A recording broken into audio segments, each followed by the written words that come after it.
મારા ગાર્ડનમાંથી આપણે જે પીનટ કાઢી રહી હતી જમીનમાંથી, હવે એને ધોઈને એને બાફીશું. હવે આપણે એમાં પાણી નાખીને પીનટને 10 મિનિટ માટે પલાળી રાખીશું.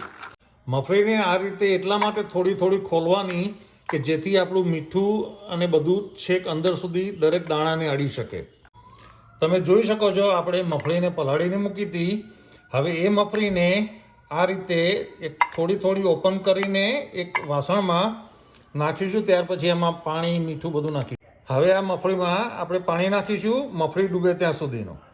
હવે એમાં આપણા રેડ ચીલી ફ્લેક્સ નાખીશું અને હવે એમાં મીઠું નાખીશું. ત્યાર પછી હવે એને આપણે ઇન્સ્ટાપોટને બંધ કરીને 15 મિનિટ માટે મૂકી દઈશું, જેથી આપણી મફળી બફાઈને સરસ તૈયાર થઈ જાય. તમે જોઈ શકો છો આપણી મફળી બફાઈને સરસ તૈયાર છે. હવે આને ઠંડી થાય એટલે એને સર્વ કરવી.